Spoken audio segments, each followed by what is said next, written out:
Assalamualaikum warahmatullahi wabarakatuh. Kami dari kelompok 7 akan mempresentasikan hasil diskusi kelompok kami.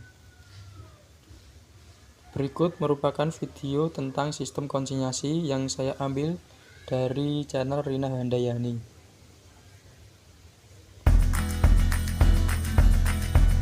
Selengkapnya video bisa ditonton di channel tersebut. Penjualan produk dengan sistem konsinyasi. Pengertian sistem konsinyasi. Penjualan dengan sistem konsinyasi adalah penjualan dengan cara menitipkan produk kepada pihak lain untuk dijualkan dengan harga jual dan persyaratan sesuai dengan perjanjian antara pemilik produk dan penjual. Yang kedua, perjanjian konsinyasi berisi mengenai hak dan kewajiban kedua belah pihak. 2. Penjualan dengan sistem konsinyasi. Penjualan merupakan sumber utama penghasilan dan hasil akhir yang ingin dicapai. Sistem konsinyasi umumnya dilakukan oleh pedagang besar ke pedagang yang lebih kecil untuk menjual produknya sebagai bagian dari strategi marketing.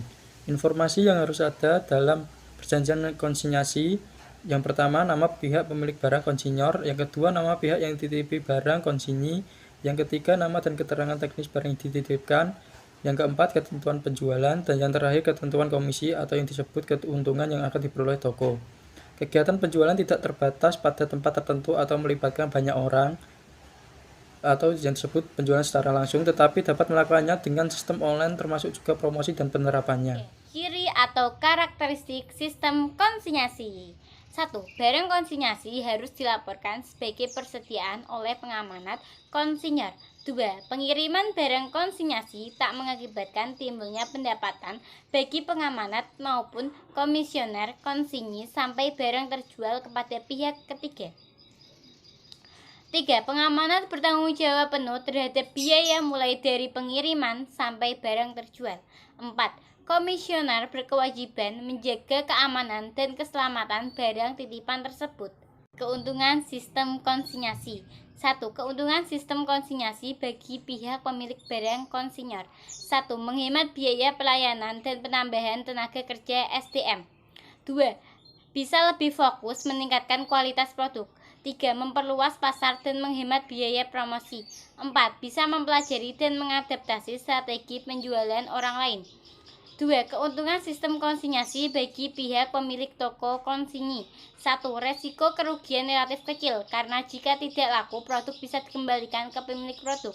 2. Bisa memilih produk beraneka ragam. 3. Mendapat keuntungan tanpa mengeluarkan modal. 5. Kerugian sistem konsinyasi. Kerugian bagi pemilik produk atau konsinyor. 1.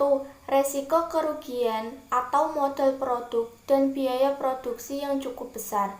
2. Tidak dipromosikan secara maksimal oleh konsinyi. 3. Uang penjualan produk tidak dapat langsung diterima. Kerugian bagi penjual atau konsinyi.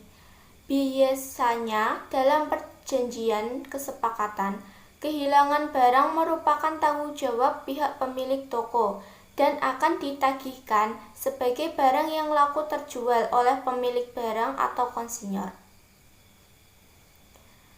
6. Kewajiban konsinyi dalam konsinyasi. 1. Melindungi keamanan dan keselamatan barang-barang yang diterima dari pihak pengamat. 2. Mematuhi dan berusaha semaksimal mungkin untuk menjual barang-barang milik pengamat sesuai dengan ketentuan-ketentuan yang diatur dalam perjanjian.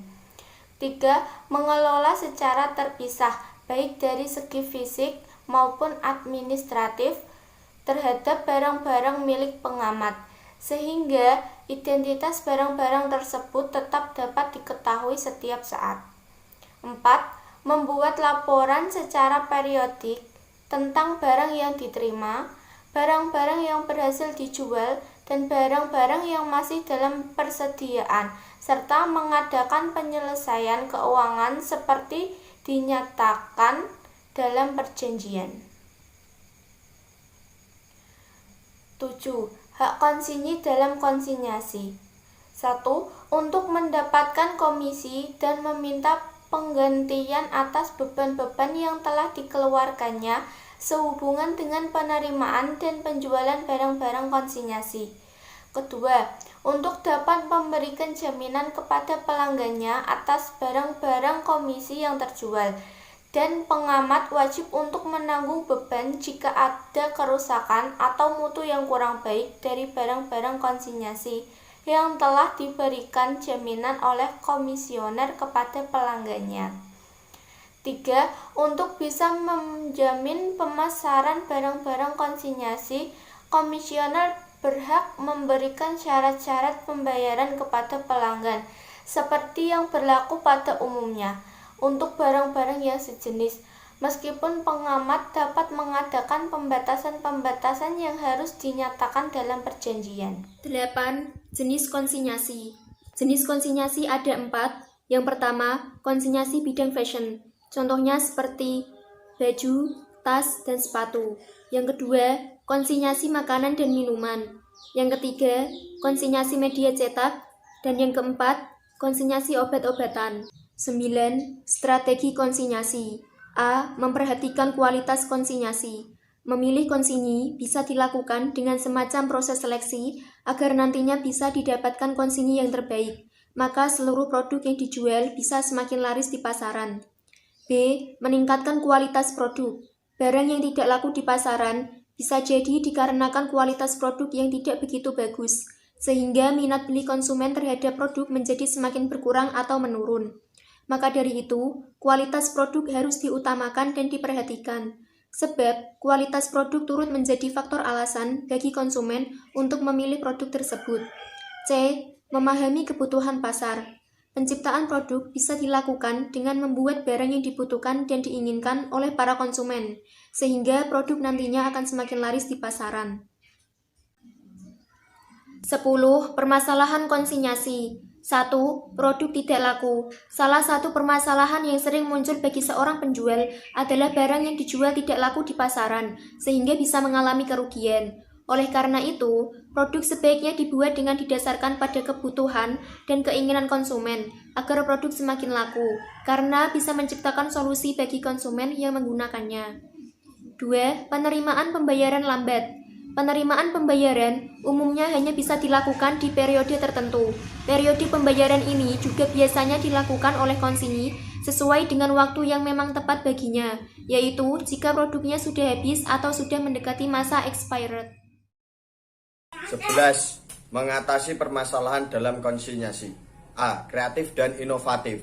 Untuk menciptakan produk yang membuat konsumen tidak bosan dan bisa semakin tertarik pada yang dibutuhkan, kreativitas dan inovasi, maka produk yang dijual nantinya akan semakin laku di pasaran dan bahkan terjual habis.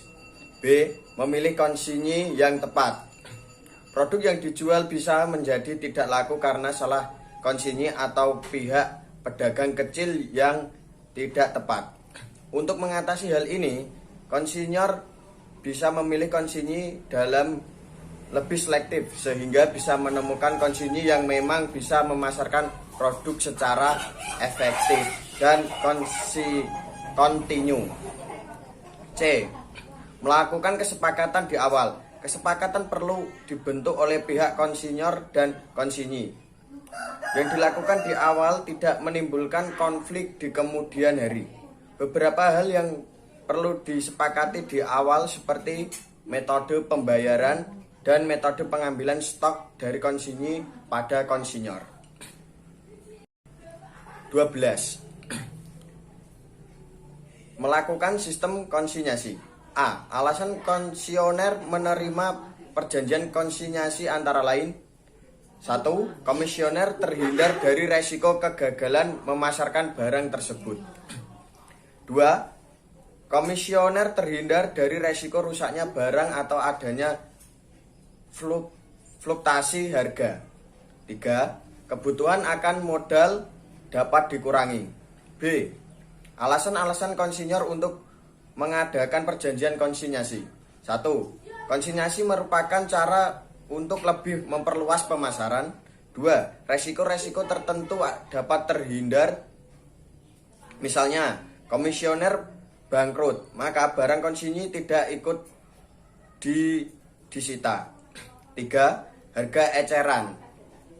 harga eceran barang tersebut lebih dikontrol. Isi perjanjian sistem konsinyasi. 1.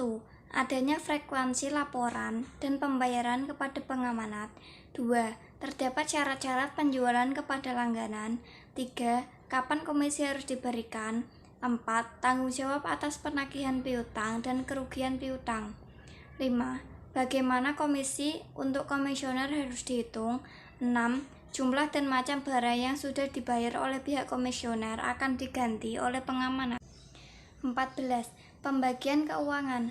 A. Penyalur atau pemilik toko akan menjualkan barang titipan dengan nilai jual lebih tinggi dibandingkan dengan harga yang ia dapatkan dari pemilik barang atau produk, dan selisihnya menjadi laba untuk si penyalur.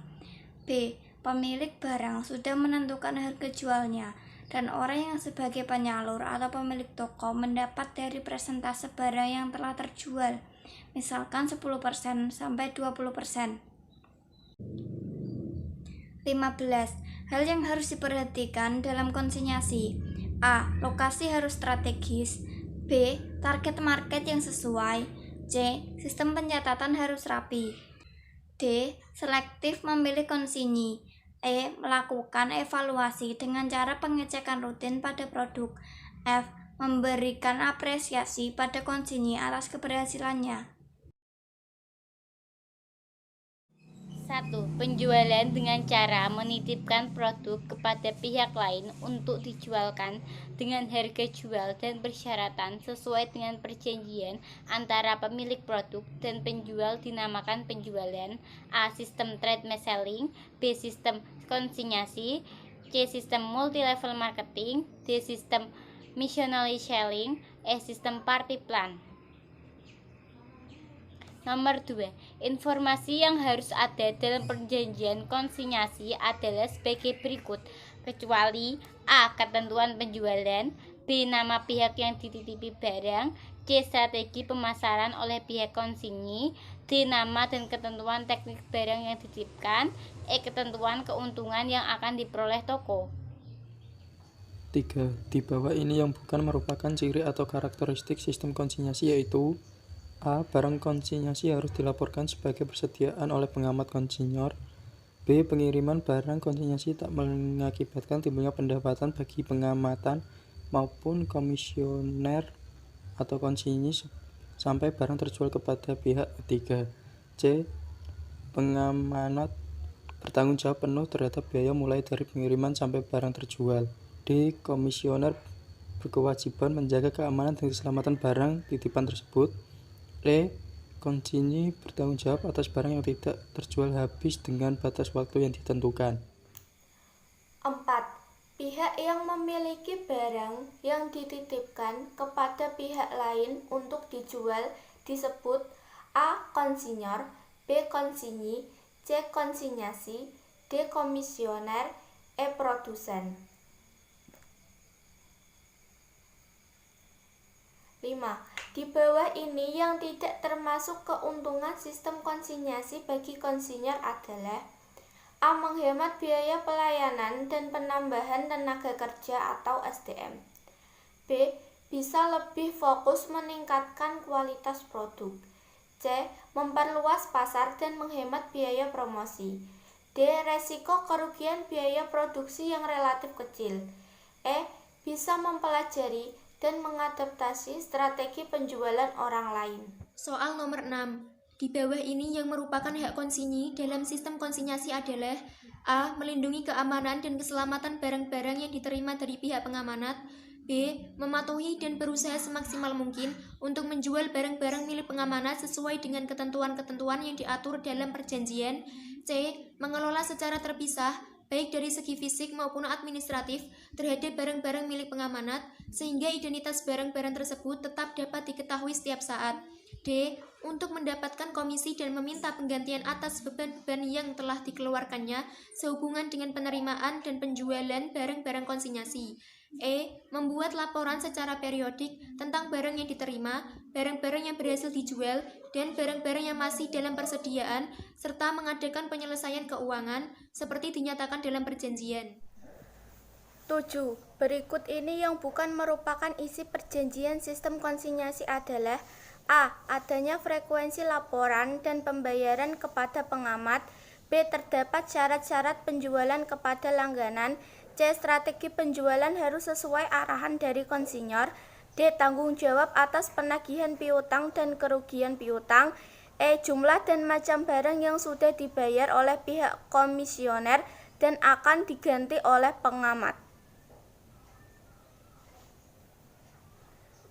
8. Di bawah ini merupakan jenis-jenis konsinyasi kecuali: A. Bidang fashion, B. Bidang peternakan, C. Makanan dan minuman, D. Media cetak, E. Obat-obatan. 9. Alasan komisioner menerima perjanjian konsinyasi adalah: A. Kebutuhan akan modal kerja dapat dikurangi. B. Konsinyasi merupakan cara untuk lebih memperluas pemasaran. C. Resiko-resiko tertentu dapat dihindarkan, misalnya komisioner bangkrut, maka barang konsinyasi tidak ikut disita. D. Harga eceran barang tersebut lebih dapat dikontrol. E. Bisa memiliki produk yang beraneka ragam. Berapa hal yang harus diperhatikan dalam konsinyasi adalah sebagai berikut, kecuali: A. Lokasi harus strategis. B. Target market yang sesuai. C. Sistem pencatatan harus rapi. D. Selektif memilih konsinyi. E. Melakukan kesepakatan di awal. Sekian presentasi dari kelompok kami. Apabila ada kesalahan mohon dimaafkan. Wassalamualaikum warahmatullahi wabarakatuh.